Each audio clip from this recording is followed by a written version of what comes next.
আসলে ফুলছে রাতে না বুঝে আপনি যা কিছু খাচ্ছেন তার জন্য। চলুন তাহলে আজকের এই প্রক্রিয়াটি শুরু করা যাক।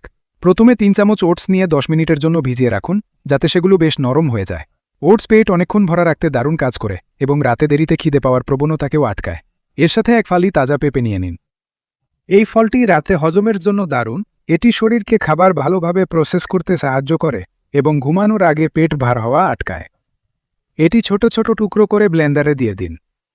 এবার অর্ধেকটা সবুজ আপেল নিন। এটি রাতের জন্য আদর্শ কারণ এতে ফাইবার আছে, যা ঘুমের সময়ও হজম প্রক্রিয়া সচল রাখতে সাহায্য করে। প্রথমে এগুলোকে আলাদা করে ছোট ছোট টুকরো করে কেটে ব্লেন্ডারের ভেতরে দিয়ে দিন।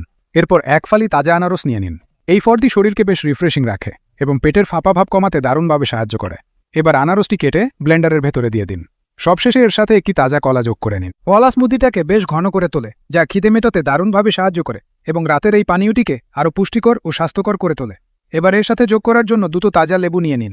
এগুলো ভালো করে ব্লেন্ডারে চিপে দিন। লেবু হজম প্রক্রিয়াকে আরও কার্যকর করতে এবং ভারসাম্য বজায় রাখতে সাহায্য করে। এবার আগে থেকে ভিজিয়ে রাখা ওটস দিয়ে দিন। 1 চা চামচ দারুচিনি দিন।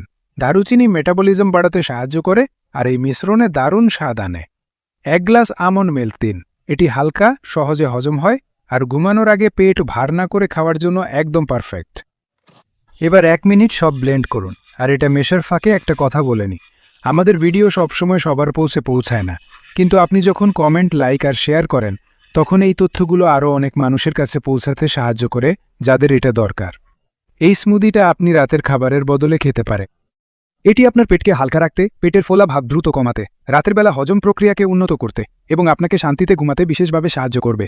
আপনি ঠিক কোন দেশ থেকে আমাদের এই ভিডিওটি দেখছেন তা কমেন্ট করে জানান, যাতে আমরা আমাদের পরবর্তী ভিডিওতে আপনাকে একটি স্পেশাল থ্যাঙ্কস জানাতে পারি।